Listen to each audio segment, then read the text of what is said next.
علماء فرماتے ہیں سارے کلاموں کا سردار ہے قرآن، اور سارے قرآن کی سردار ہے سورہ بقرہ، اور سورہ بقرہ کی سردار ہے آیت الکرسی۔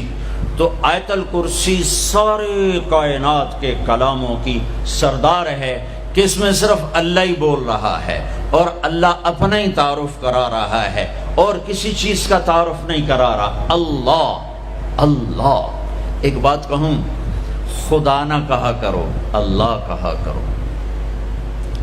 اللہ کہو، اللہ۔ اب کہو خدا، کتنا پھیکا سا لفظ ہے خدا، اور کتنا بھرپور لفظ ہے اللہ۔ خدا فارسی کا لفظ ہے، اللہ کا ترجمہ نہیں۔ میں یہ نہیں کہتا ہوں کہ غلط ہے، غلط ہے، وہ نہیں کہتا ہوں، ورنہ کتنے فتوے لگ جائیں گے میرے اوپر۔ صحیح ہے، ٹھیک ہے، ٹھیک ہے، ٹھیک ہے، ٹھیک ہو، جاگ کے سننا، کسی جاگ کے سننا، کوئی عالم بیٹھا ہو تو جاگ کے سنے۔ ٹھیک ہے کہنا، ٹھیک ہے۔ ایک اور کہہ رہا ہوں، اللہ کا پورا ترجمہ نہیں ہے۔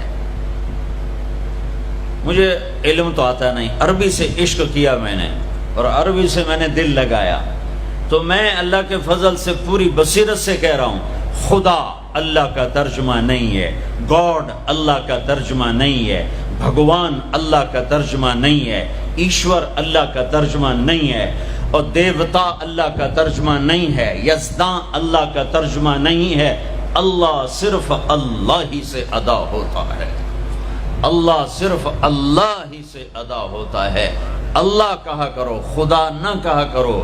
کائنات کا سب سے میٹھا نام اللہ ہے، سب سے زیادہ جلووں سے بھرا ہوا نام اللہ ہے۔ اللہ لا الہ الا ہو الحی القیوم لا تأخذه سنة ولا نوم له ما في السماوات وما في الأرض من ذا الذي يشفع عنده إلا بإذنه يعلم ما بين أيديهم وما خلفهم ولا يحيطون بشيء من علمه إلا بما شاء وسع كرسيه السماوات والأرض ولا يؤوده حفظهما وهو العلي العظيم۔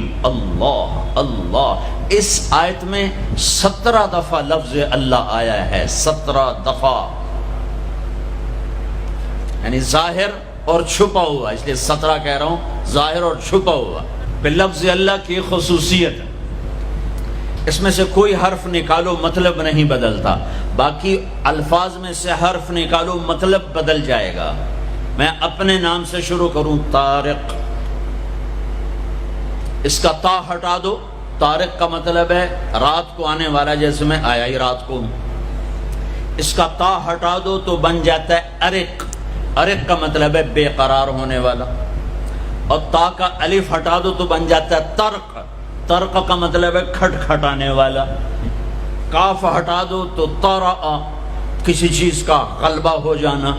اور جمیل، جمیل جمیل اردو میں بھی جمیل ہے، جیم ہٹا دو تو یا میل بن گیا یا میل بن گیا، یا ہٹا دو تو جمل بن گیا، اونٹ بن گیا۔ یہ آپ کو میں نے مثال دی ہے۔ اب میں اللہ کے لفظ کے ساتھ، یہ اللہ ہے، الف لام لام اور ہا، یہ میں نے الف ہٹا دیا تو لفظ ڈولنا چاہیے، لفظ کے ڈولنے کے ساتھ مطلب ڈولنا چاہیے۔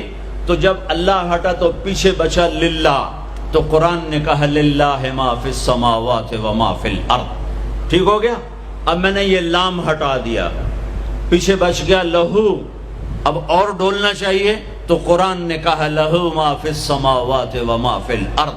اب پہلا الف لام باقی رکھ کے آخری لام کو ہٹا دیا تو بن گیا الہ، تو قرآن نے کہا وَهُوَ الَّذِي فِي السَّمَاءِ إِلَٰهٌ وَفِي الْأَرْضِ إِلَٰهٌ۔ اور اب سب سے عجب بات، الف ہٹایا، لام ہٹایا، دوسرا لام ہٹایا، ہا کی پیش کی آواز باقی رکھی، ہو، تو قرآن نے کہا اللہ لا الہ الا ہو، اور قرآن نے کہا هو اللہ الذی لا الہ الا ہو۔ تو ہو بھی اللہ، لہو بھی اللہ، الہ بھی اللہ، للہ بھی اللہ، اور اللہ تو اللہ ہی ہے۔ اللہ کہا کہو، اللہ کہا کرو۔